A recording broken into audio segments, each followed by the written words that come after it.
The Kings Island 2025 events calendar has been released. A little bit disappointing. There's nothing new there, but on the bright side, nothing was taken away. Hello, everyone. Alongside Ryan Sir, I'm Don Helbig, and this is Tower Topics.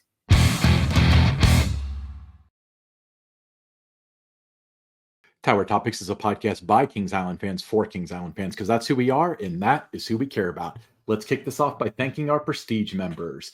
Thank you, Aaron Bort, 330T, Logan Lipper, Brian Hauser, Lil Mac, 21, Miss Mandy, 1983, Jacob Fix, Stephen Hornack, Eric Grau, Ian Crawford, Damon Barnes, and Dustin Jackson. Thank you guys so much for supporting Tower Topics at the highest level. That's the Prestige level.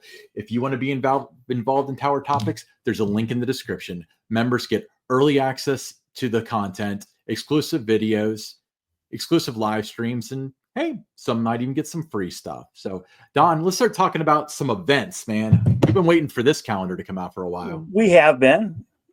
And, you know, you always hope that there's something new every year. But I think the exciting thing, if you're a Kings Island fan, is nothing was cut from this year's event. It's a repeat of last year. Right. With the events. It could have been worse from what we've seen around the Six Flags chain, where there's a number of cuts at different parks and that. You know, some parks have even lost Winterfest for this year, but everything, you know, is coming back to Kings Island. And that's exciting to see that, you know, the status quo remains. You know, again, nothing new, but nothing taken away. And if ever there was a year to take something away, this would have been it. So just to go down the list, they've got the season pass preview day, which is April 18th. Opening day for the 54th season of Kings Island is April 19th. The triumphant return of the Food and Wine Festival, which is May 30th through June 22nd. That's Friday, Saturday, and Sunday only, again, I believe. Coaster Stock, May 30th and 31st. Star Spangled Nights, July 4th and 5th. Grand Carnival, it's July 19th through August 3rd. And then Haunt, Tricks, and Treats and Winterfest are reported, but they don't have dates. You know, when you look at the list of events, some of these things, you know, you question, is it really like an event? Coaster Stock, it's for a select number of people. It's sold out. If you have a season pass to Kings Island, you're buying tickets for Kings Island, you can't participate in that event unless you already have purchased a ticket and were a member of the club. So kind of a gray area on whether that's something, you know, that you can really tout as one of your events for the season when it's such a limited thing. But I understand why they would put that on there. But something that caught my attention when looking at this is you're talking about the preview on April 9th or April 18th for season pass holders, and then the opening day on April 19th. They didn't have an event listed for Soak City Water Park opening Memorial Day weekend, and it's a pretty big year for Soak City. With some significant new capital that's going in there. I wonder if those two are tied together. I wonder if they're not certain if the new water slide is going to be ready for opening, so they don't know how to position it on the website. That makes some sense. I can see that. That's just my quick, I didn't even notice that when I read these things, but that's just my quick theory. And typically they do announce that as part of their events. Now, I mean, we've talked several times, opening day, although to people like you and I, that's an event. To the average person, it's an operating day. You know, it is, and especially when you look at the description, there's nothing really going on that day that you wouldn't be able to experience any other day. I mean, no celebrations of anything. For example, we know that Shake Around and Roll turns 50 this year. Right. You know, is there anything on opening day to acknowledge that?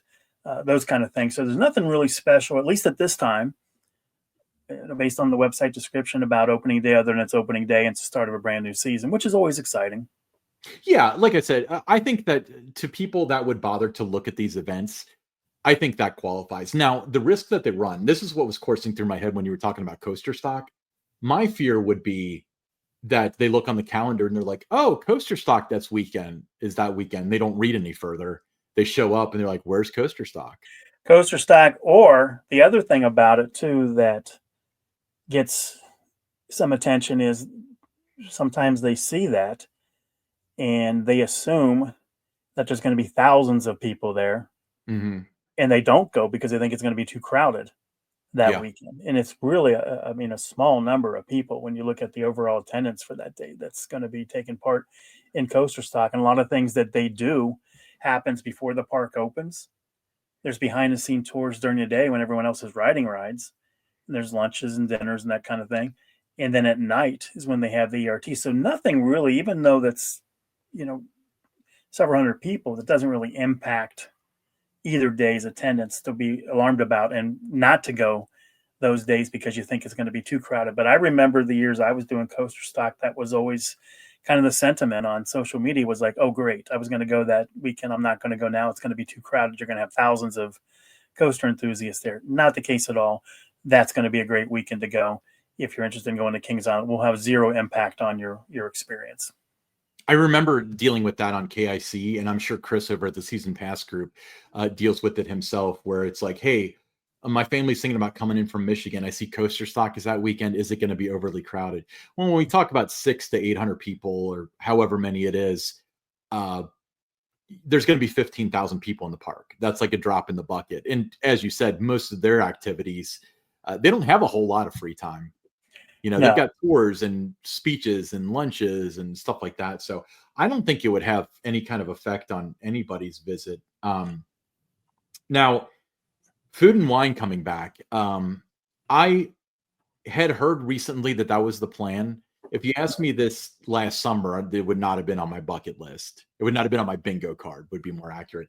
It'll be interesting to see where they take the event, because on one hand, they have to do something.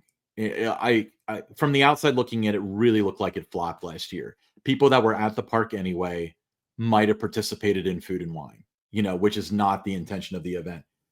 But on the other hand, it was a pretty cool, extensive event. So what do? You have to justify that by either cutting down, or do you make it bigger? I mean, it'll be incredibly interesting to see what stays and what goes with the Food and Wine Festival. I think one of the things that caught my attention with it was last year, it was like a 4 to 8 type of an experience. This year, it's till 9 o'clock. Yes, I did notice that too. So I think that helps a little bit because, the decor team and the tech, everybody there involved did a phenomenal job setting up that event, and the lights and everything around it. That would have looked really good at night, except for it was closing at 8 o'clock. So you never really got to have that atmosphere that it could have. I was excited to see it come back, Ryan. I'll be honest about it. I mean, I'm not a big wine person. I think I might have had 2 sips of wine in my entire life.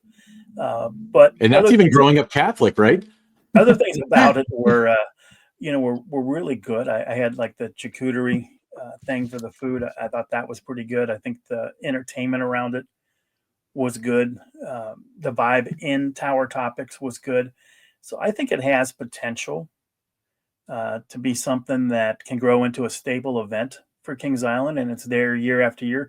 The one thing you don't want to do is do something for 2 or 3 years and then you stop and then you start over again. You can't really build on that.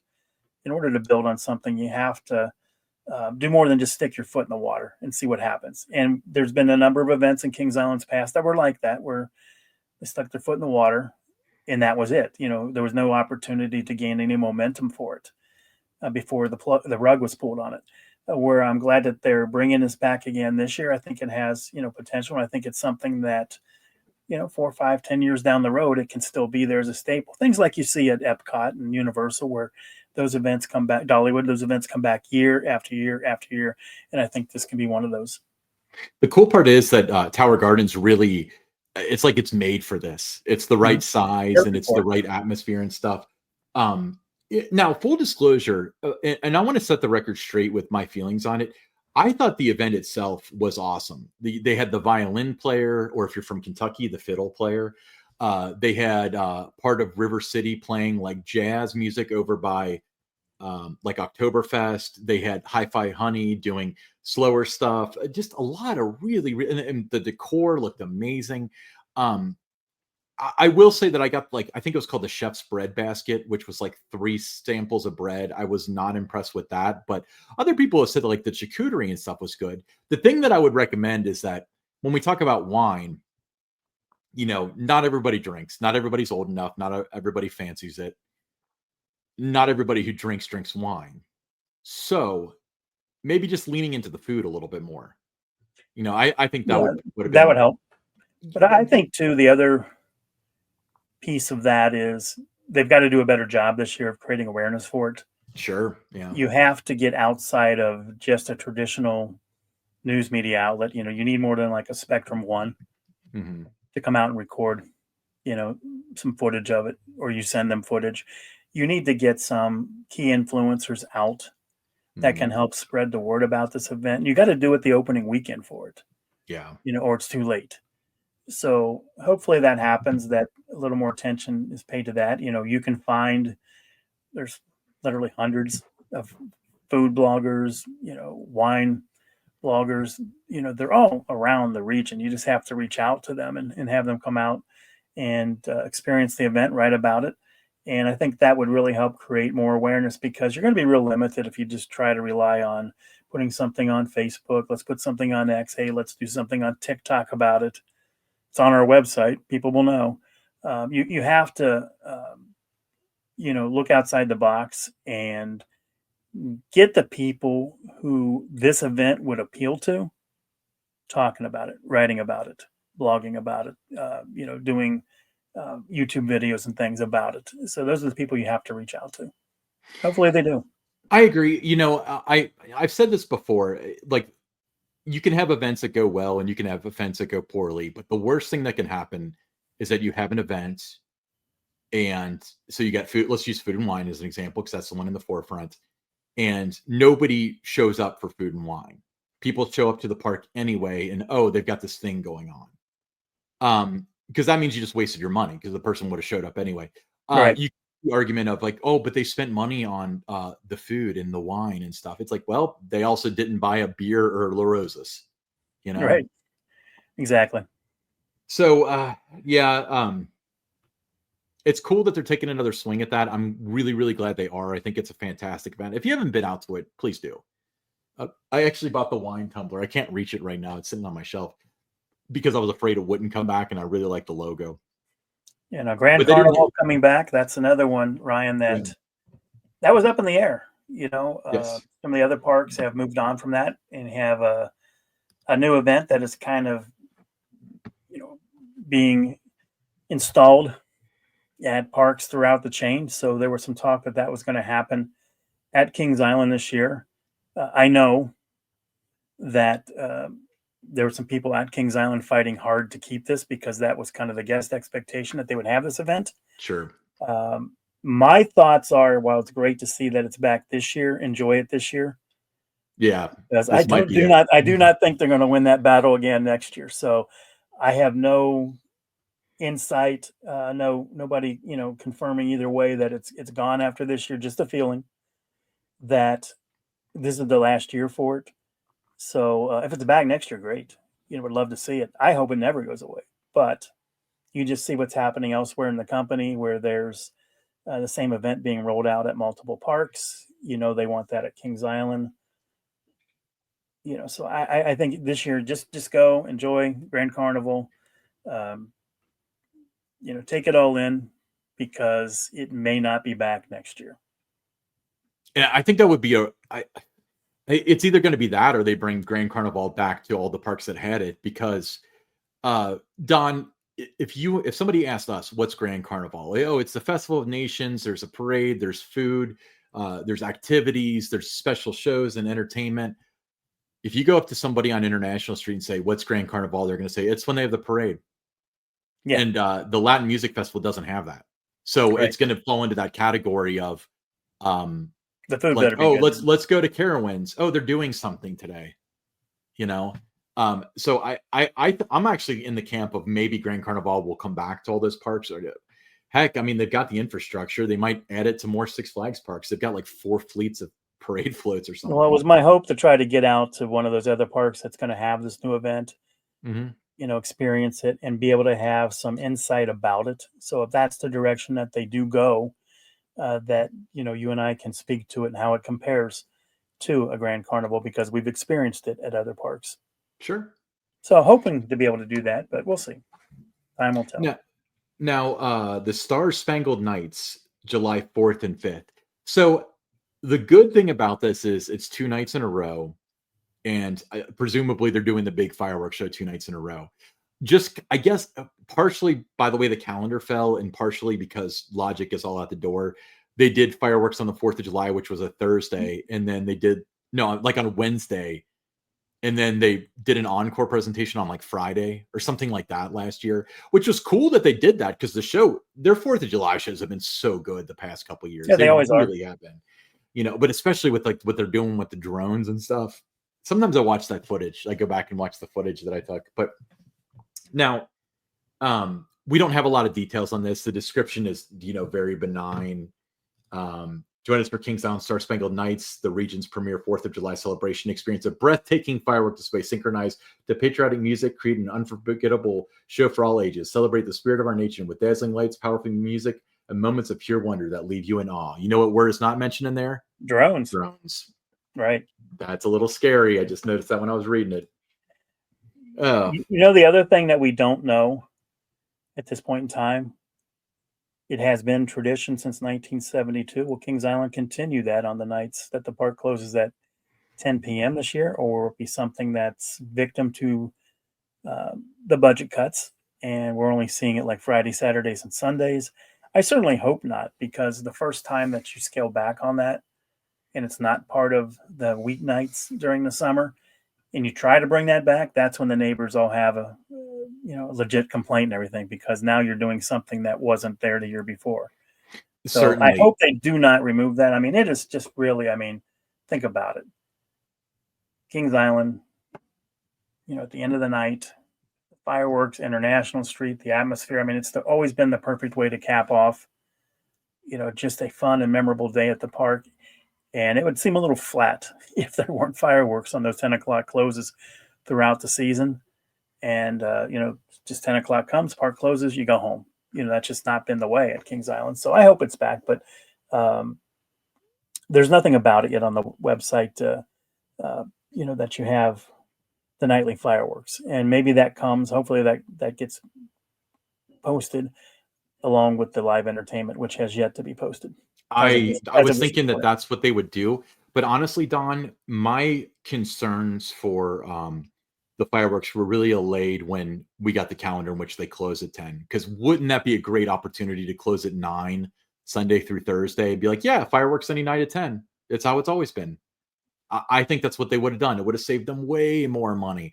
Because if they close at 10, it's definitely built into the package. So if, when we had the calendar released and we understand that Mr. Kuntz fought for a better calendar, thank you again, Mr. Kuntz. I really appreciate it. I think that they knew that the fireworks at 10 were part of the package. Well, I hope so. It's just, I know that every year it becomes more of a concern, with people both, internally at the park and longtime fans of the park that, is this year we don't have them every night. Yeah, I could see that. And then from there, it's not particularly interesting. Well, I guess everything's interesting in today's world, but Haunt, Tricks and Treats, and Winterfest will all be back. So what was funny, and I remember you pointed this out to me, and you're like, "This is so strange that they're starting Haunt on a Saturday." Yeah, and so I was like, "There's no way," because they've never done that. So Haunt is September 20th through November 2nd. So when they posted this, that was last year's dates. Yep, but that's not all. that had the inaccurate date runs on it. Yeah, Winterfest, November 19th or 29th through December 31st. So they removed the dates a few days later, but yeah, these are 2024 dates for Winterfest. Yeah, and then I think when they first put the events out there and they had a link to it, you would click on, oh, let's check out the 4th of July. Those 2 nights. Just error 404, came up. So they weren't ready to go on the website when they released the events calendar. That was clear. So how do you think this? Just a little just a little bit of sloppiness there that you wouldn't have seen before out of Kings Island. And I'm talking about going back to 1972, that attention to detail and everything they did was always so that there. The website would have been accurate in 72. Is that what you're getting at? Well, if they had a website, but whatever they put out, no one would have seen it, whether it was in a press release or whatever. All the ducks were aligned. Everything, was cross-checked, make sure everything's accurate before we put it out there. And then, they're not ready when this happened. Do you think it was rushed out for one reason or another?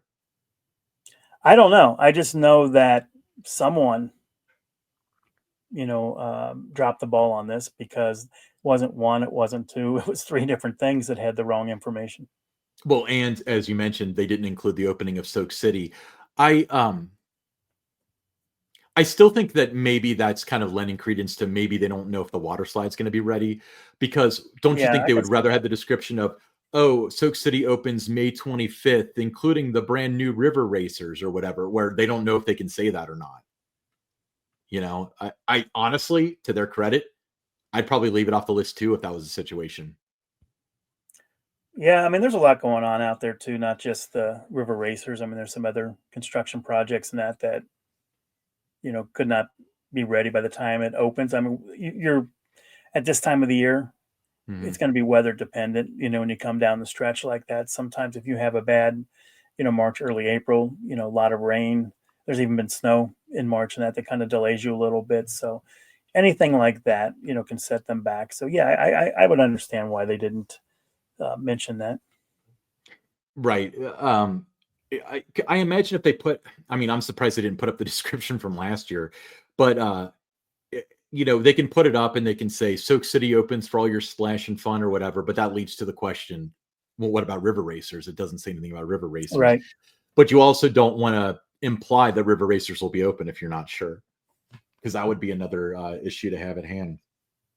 So let's ask the listeners, leave us a comment.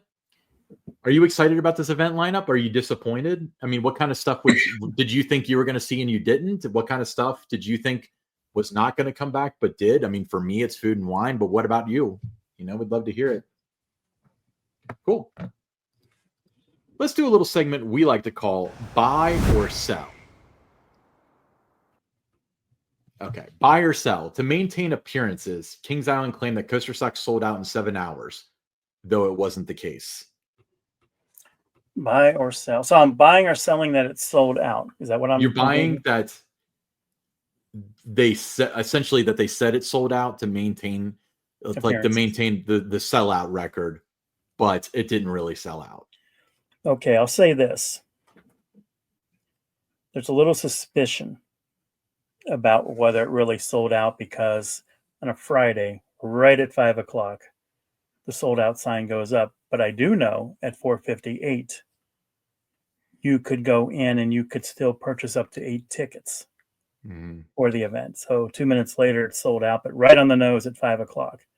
Now, if they'd gone with something like 5:18 p.m. or something on a Friday, doesn't raise the same level. Well, then they'd have to stay late on a Friday to shut it down. Yeah, but it doesn't raise that same level of suspicion. So because of the suspicious nature of it, where you could still buy tickets, the maximum you could buy 2 minutes before the sold out sign went up, I will buy that it did not reach the capacity.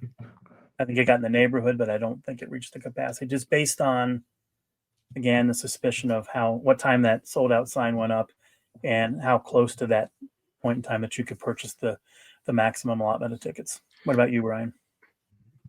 I had heard a rumor that IT, the web people, whomever, I heard it in the day, like throughout the day before it went off sale, that people were told that if it doesn't sell out by 5, just say it's sold out before you leave for the day on Friday.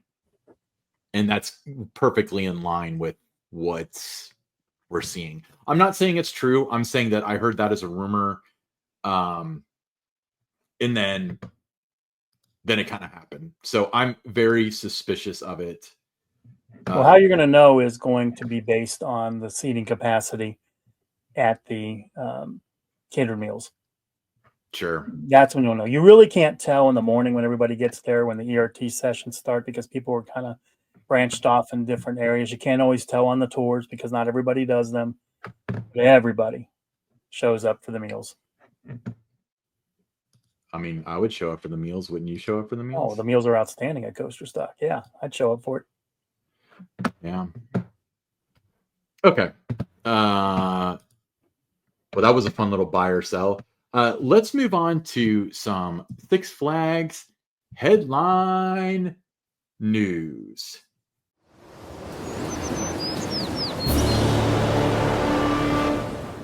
I love giving out great news like this.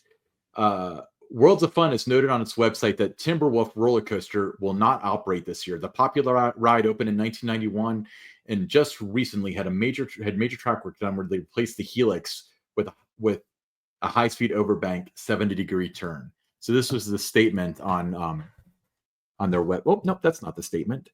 But they made a statement on their website. I'll get it to you. There it is. And essentially just states that it's not going to open. So Don, let me ask you this. First of all, with this language. Quietly put in there, right? Yeah. And this is a signature attraction. You know, we can forgive the Skyflyer thing at Kings Island because, I mean, let's be frank, who cares? But with Timberwolf, that's a major attraction there. That's one of their gold pieces. It's not going to open. Yeah, it is one of their signature attractions.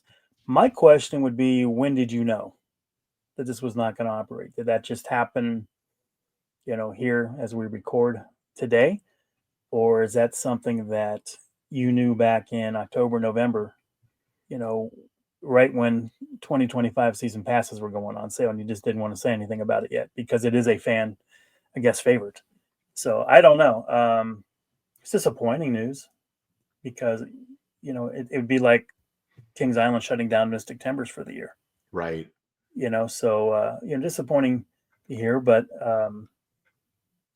yeah, as of this recording, nothing out there on the park's social channels. We've seen nothing in the Kansas City news about it, other than just that there's this line on the website. And then we've seen some of the enthusiasts have kind of picked that up and have been posting about it, but just not a lot of, awareness about, just quite, from the park side, just quietly put out there. And, hopefully nobody notices, I guess. I don't know.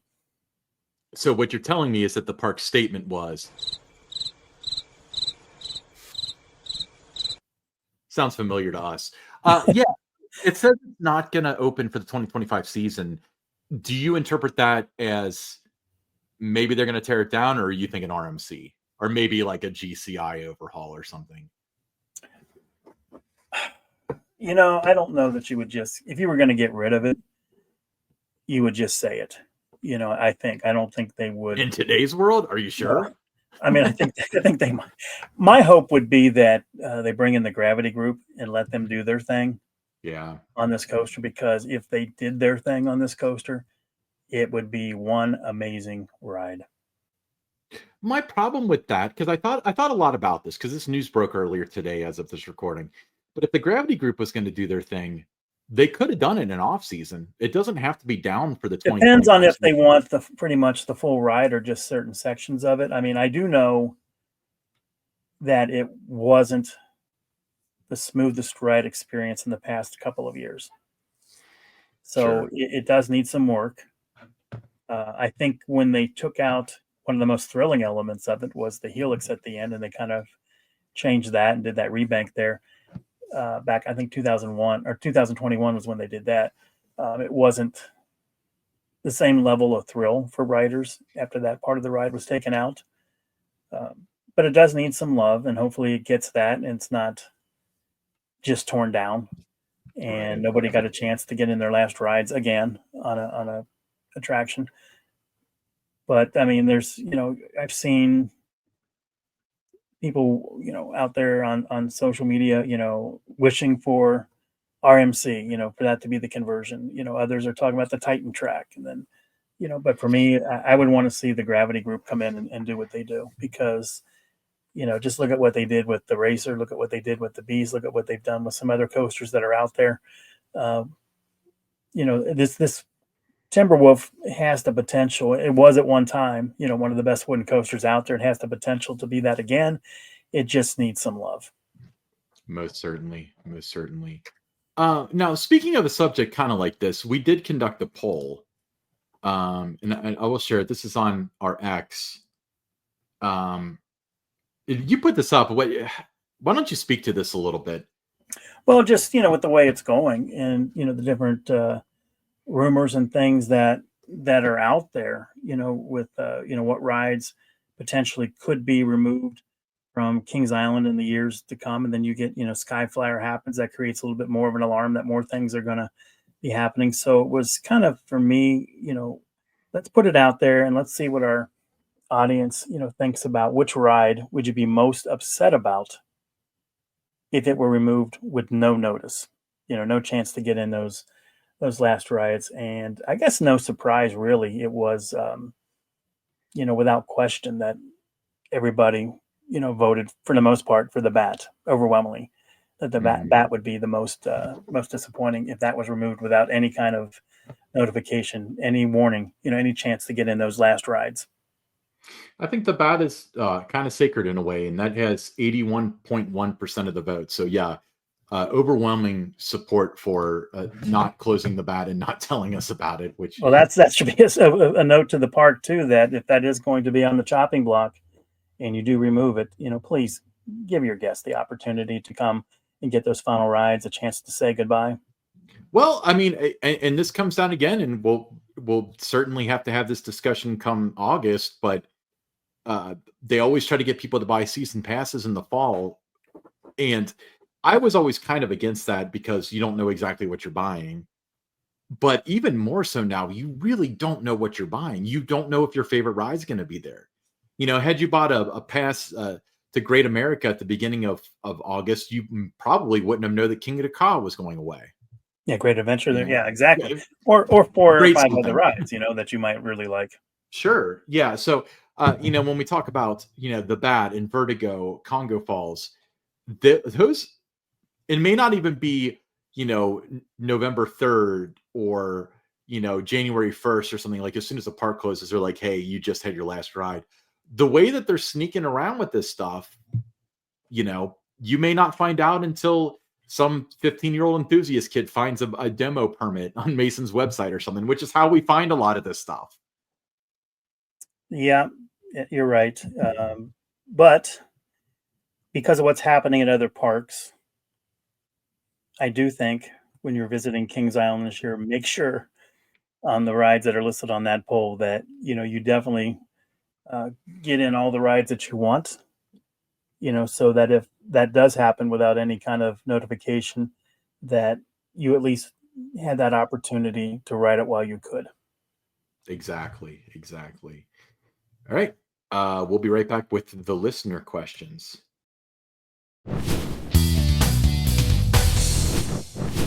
First listener question is from Steve from Illinois.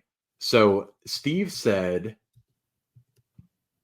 why are we not hearing anything from the all-new regional park PR? With parks opening soon, there is very little enthusiasm created by them.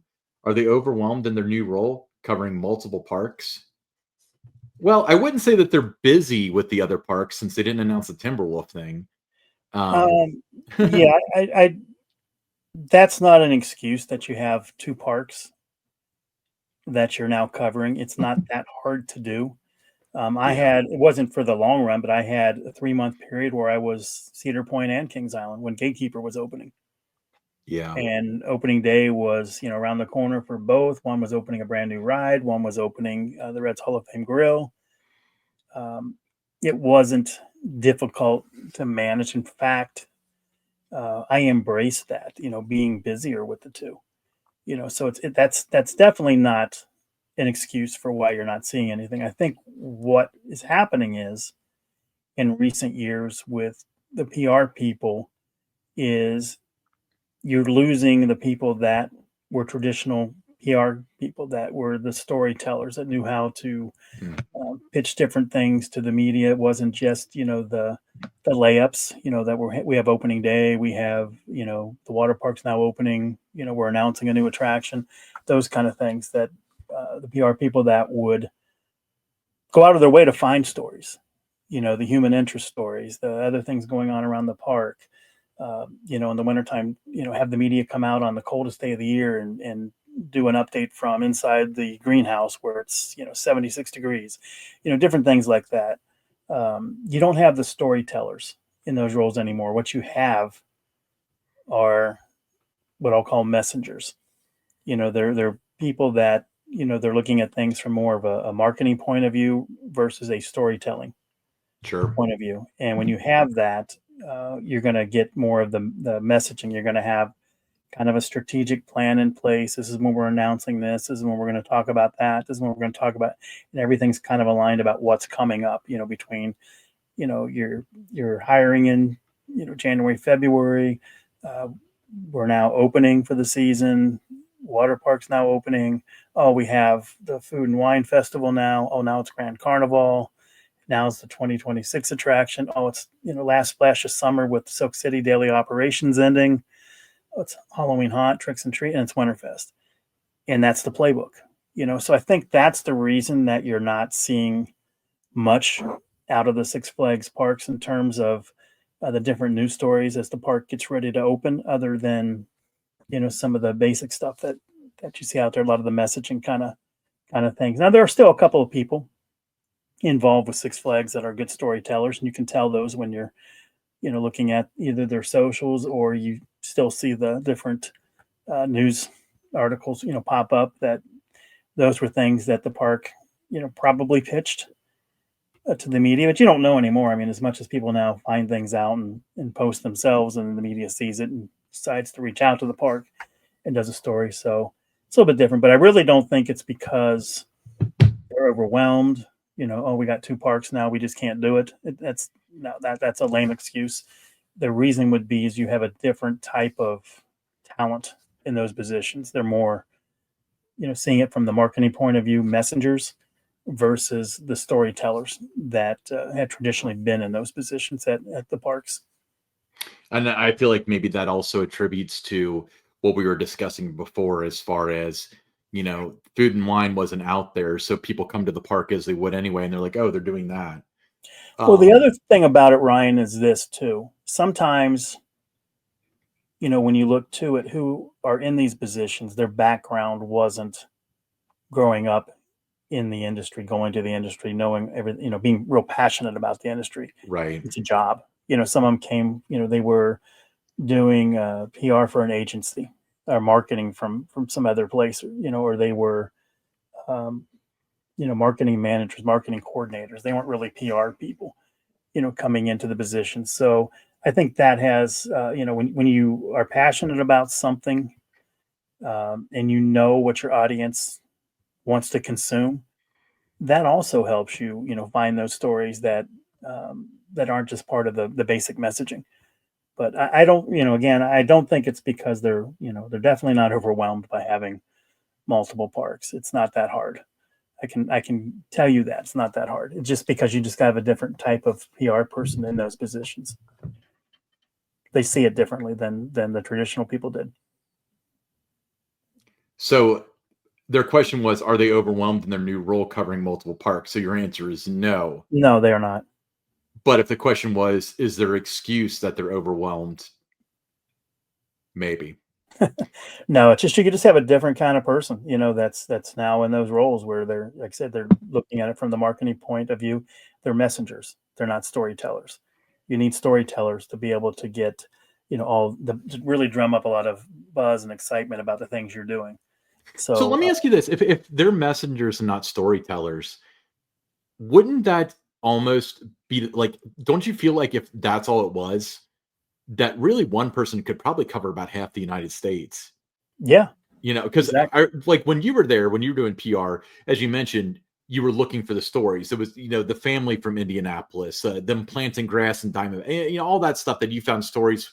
You found the story. You pitched the story. You found the there there. Found If that's different not a ways all thing, the time to keep Kings Island's name in the spotlight, to keep it, top of mind.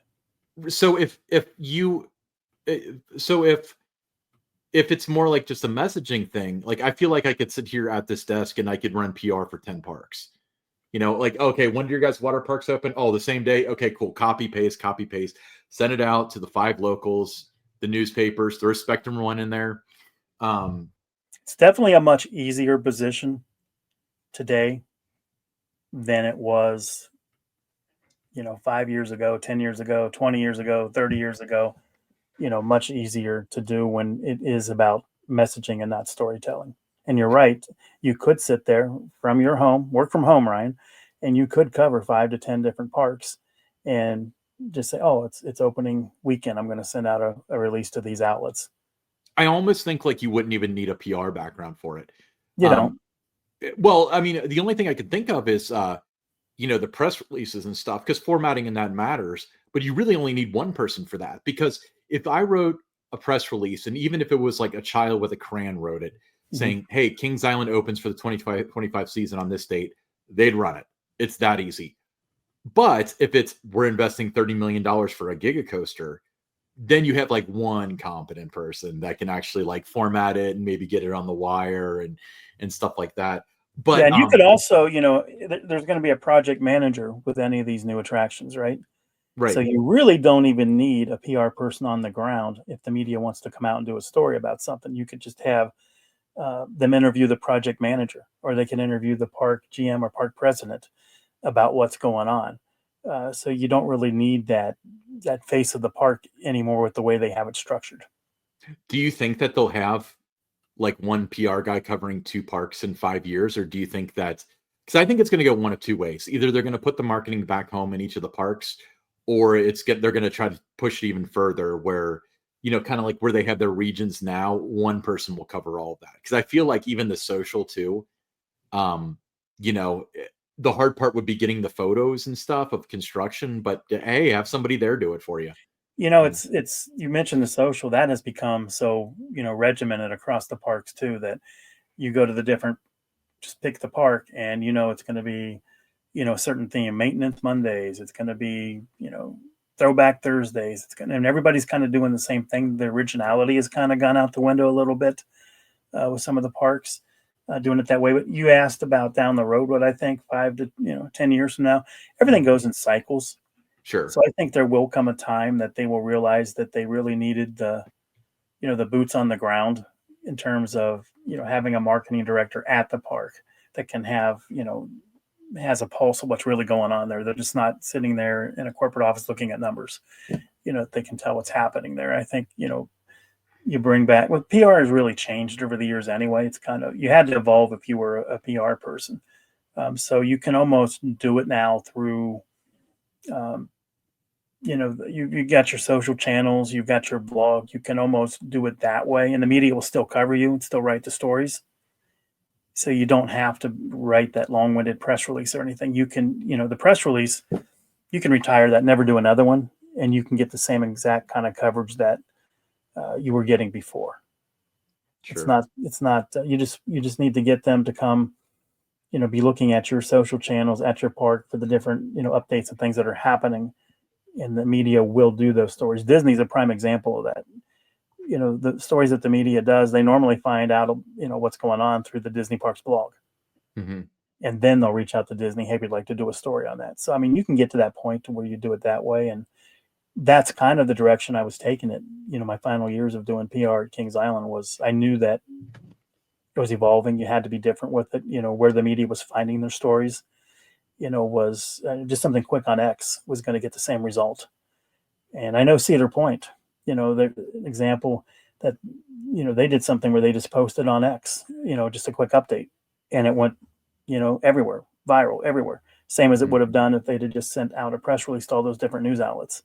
So you don't have to, be writing press releases and all that. We kind of gone off the beat, off track again here with this question, but, but yeah, you can do it. Multiple parks. You can do more than 2 parks. You can do 15 parks. If you're working from home, Ryan, you could cover that for all the half the Six Flags parks. If they wanted to give you that position, it wouldn't be that hard for you to do that the way it's structured now. Yeah. Believe it or not, that was the first question. Yeah. Thanks, Steve. Yeah, thank you. Try not to send us questions that are going to send us, down the road. This one comes from Ken from Lebanon, Ohio. Well, this one might do it. He said, which fan base whines the most in the industry?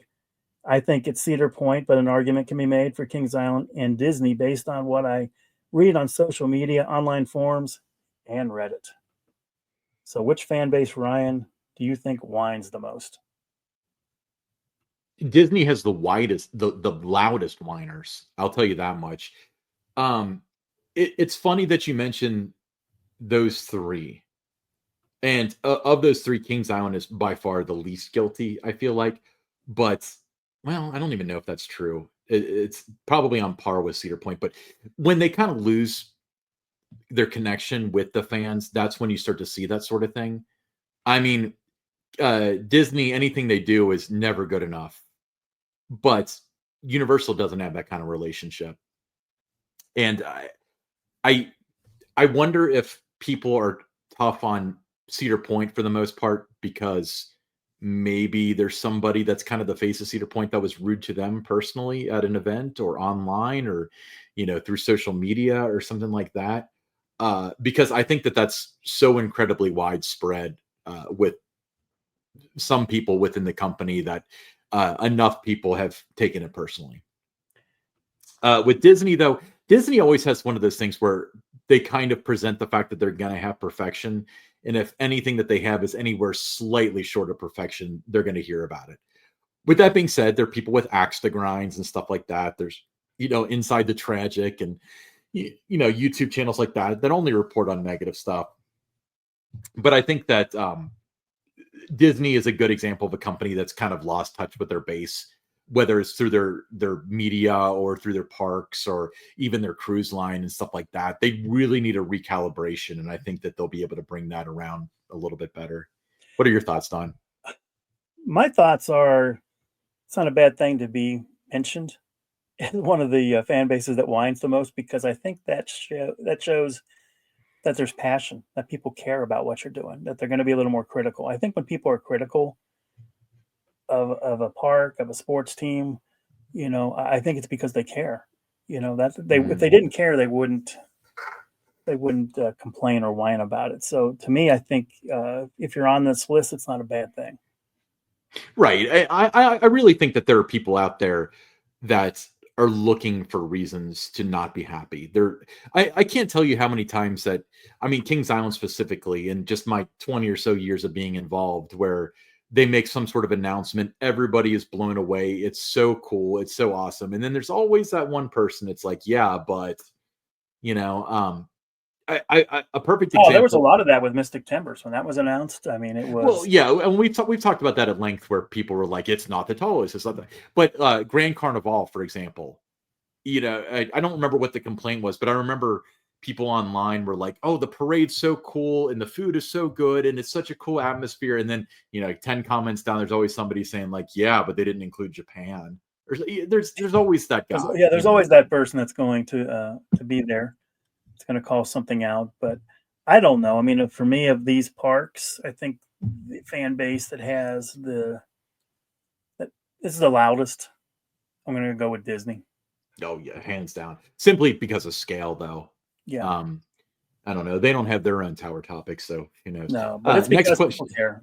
Next question, Dalton from Cincinnati. He says, "I couldn't help but laugh when just hours after your show about Extreme Skyflyer's removal, Kings Island took it off their website. You're definitely living rent-free in their heads. My question is, do you think that spot now becomes a location for the 2026 Family Thrill attraction?"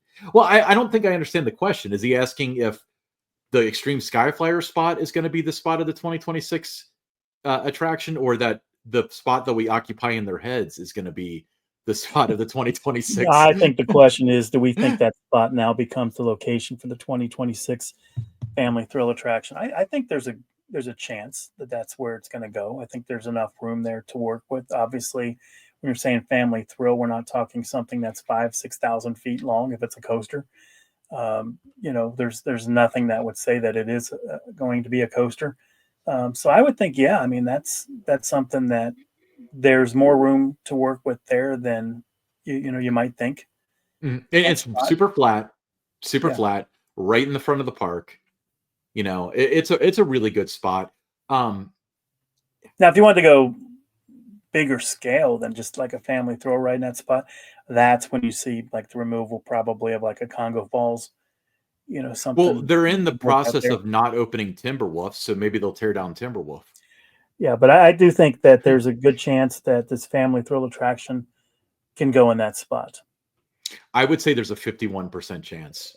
I would say there's slightly better chance of that spot than the vortex spot. Those are the two things, and I am delighted by that because I don't want a family throw attraction in the vortex spot. I want to save that land for something big, massive, photogenic. Something special, right? Now, to be clear, I don't think that we do live rent free in their head, but I don't think that this is an example of that. I think that they took it off the website because they got caught, and they got caught because it was widely reported, perhaps by Tower Topics. Right. Yeah, whatever. Okay. Tim from Richmond, Indiana. Are the physical season pass cards being phased out? Oh, yeah. I think that the app is going to be the way to get into the park. I think that there are use cases for the physical pass. Somebody posted on like maybe the season pass group that they thought that it was going to go, that they were going to go. And people were saying like, well, my kids go with their friends and they don't have smartphones and stuff. I think that what it's going to look like maybe this year, maybe in a couple years, is they're going to encourage you to use the app. If you want a physical card, you can go to guest services and get one. And then maybe a few more years down the line, they won't have cards anymore. But then again, I think the technology will be so wildly different within 10 years that you won't need one. What are your thoughts? The world we live in today, it just makes sense to go that route and kind of do away with the physical card unless somebody absolutely has to have one. At Universal, we did a lot of stories on the facial recognition stuff. You know what I'm talking about, Don? Yep. We like pick 6 on Attractions Group where you used to have to, it was the biggest pain in the butt ever. You used to have to scan your annual pass and then show an ID. So I'd always have to remember to like bring my wallet. At Disney, you tap your magic band and you do your fingerprint, but they didn't have a biometric. So what they changed it to was you scan your pass and then you look at this device and it scans your face. So it's facial recognition.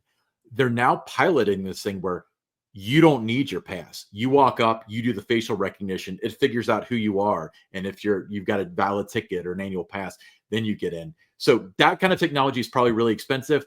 10 years down the line, it'll definitely be in the wheelhouse of Six Flags. We have that technology now in the NFL, where if you're a member of the news media, where it's facial recognition.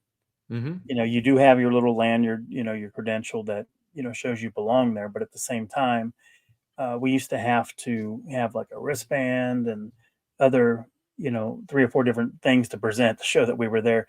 Now you just walk up, and it's multiple places around the stadium. It's whether it's in the press box, entering the stadium, going into the locker room, the coach's room, whatever it is. You just stand up by a thing and your face comes up and it says, go, you're cleared green, go. Yeah. Well, my experience with Universal was that the enrollment is kind of a pain. Because it's like, and granted, like they'd only had it for a few weeks when I enrolled this beautiful bosom onto, their network. But now that I have it, it's literally, you look at it and so long it's a dual camera thing, kind of like TSA pre-check or whatever. You just kind of look it in the eyes and boom, it's good to go. So I think it's awesome. I think it's super exciting. But that's what they're going to have in a couple years. Now, will physical cards be phased out before that comes in?